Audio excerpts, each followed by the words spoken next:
Buenas tardes, chicos. Nosotros somos alumnos de la Universidad Autónoma de Occidente. Los integrantes que conforman este equipo son Daniela Cristina Ayala Camacho, Lisa y Albania Angulo Félix y su servidora María Fernanda González Montoya. Nuestro profesor de materia es Rodolfo Alfredo Partida Preciado.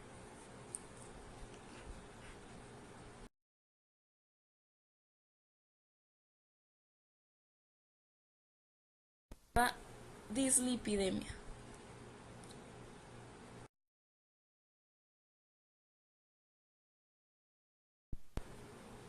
Primero comenzaremos con qué son las dislipidemias.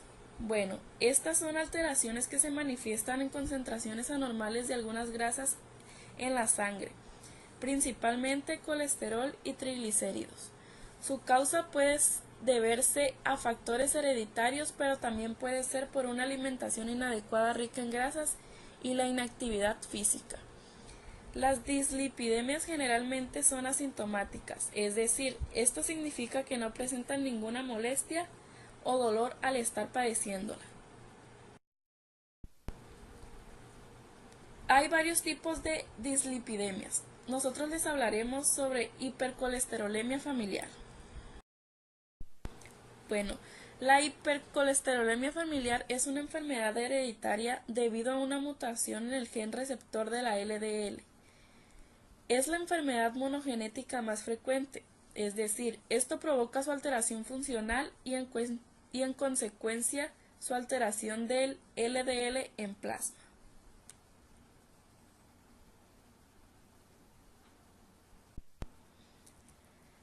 También se estarán preguntando, ¿cuál es el mecanismo de acción de esta enfermedad?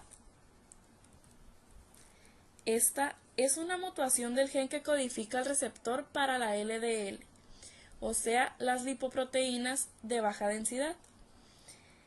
El receptor LDL o lipoproteína de baja densidad se encuentra en las células que conforman el hígado llamados hepatocitos y son los que se encargan de recoger el LDL. Esa lipoproteína contiene el colesterol esterificado que es insoluble en agua. Por eso se transporta en la LDL, en la sangre se encuentra esta lipoproteína y contiene una apoliproteína y se llama apolipoproteína B100. La importancia de esta apolipoproteína B100 se debe a que la interacción de esta con el receptor LDL en los hepatocitos es lo que va a dar paso al ingreso de la LDL a la célula. Una vez que interactúa la lipoproteína B100 con el receptor, va a entrar el colesterol esterilificado. El colesterol esterificado se va a convertir en colesterol libre. Cabe resaltar que la apolipoproteína B100 es importante porque cuando hay un trastorno de esta, también se puede producir esta enfermedad, aunque suceda rara vez.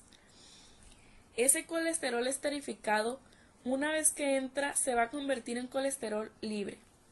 La enzima que hace esto no es muy importante, pero es la colesterol esterasa. Colesterol esterificado pasa a ser colesterol por la colesterol esterasa. Si tiene una mutación del gen que codifica este receptor, por lógica no va a tener receptores, no va a producir receptores o se van a producir en menor medida. Es decir, lo que la LDL no va a tener como ingresar a la célula, entonces va a aumentar en la sangre. Ahora bien, de acuerdo a lo anterior, el gen dentro de la célula codifica el receptor, lo que produce, si no tienes el gen o tienes una mutación del gen y no te funciona adecuadamente, no vas a producir el número suficiente de receptores que requieres para sacar esa LDL de la sangre, porque la LDL se oxida y va a producir daño en las arterias, arteriosclerosis. La arteriosclerosis da lugar y origen a los trastornos cardiovasculares prematuros que usualmente acompañan a estos pacientes. La arteria más dañada debido a esa enfermedad es la arteria abdominal o aorta abdominal. Es la que más comúnmente se afecta, y en segundo lugar se afectan las coronarias. También puede presentarse algo que se denomina xantoma tendinoso, un xantoma en el tendón de Aquiles.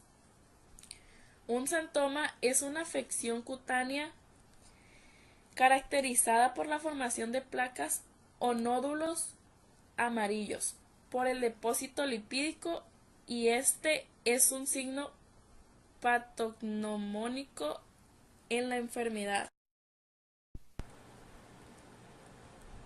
Como dato interesante, se mencionan los siguientes puntos. Los pacientes con hipercolesterolemia familiar expresa alrededor de la mitad de los receptores.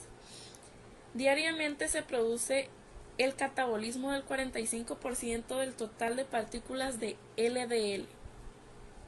El resultado de este trastorno metabólico es la acumulación de partículas de LDL, siendo el tejido de preferencia el tejido vascular, pero en los pacientes con hipercolesterolemia familiar esto se reduce a la mitad. Los síntomas son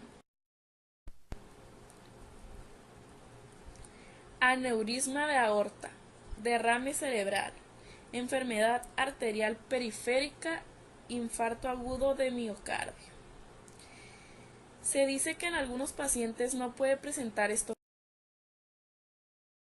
Para su diagnóstico,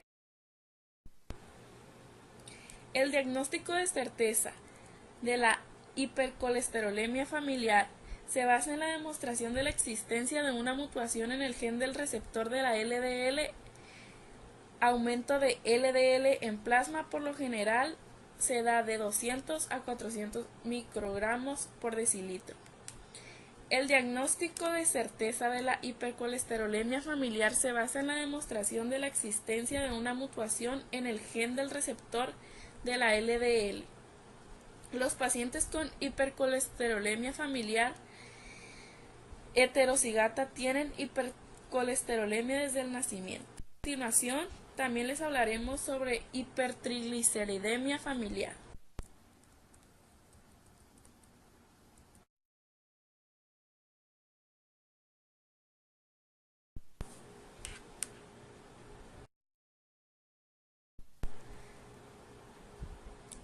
Bueno, también dentro de su diagnóstico se dice que en la práctica clínica no se dispone de una prueba o marcador diagnóstica de la hipergliceridemia familiar.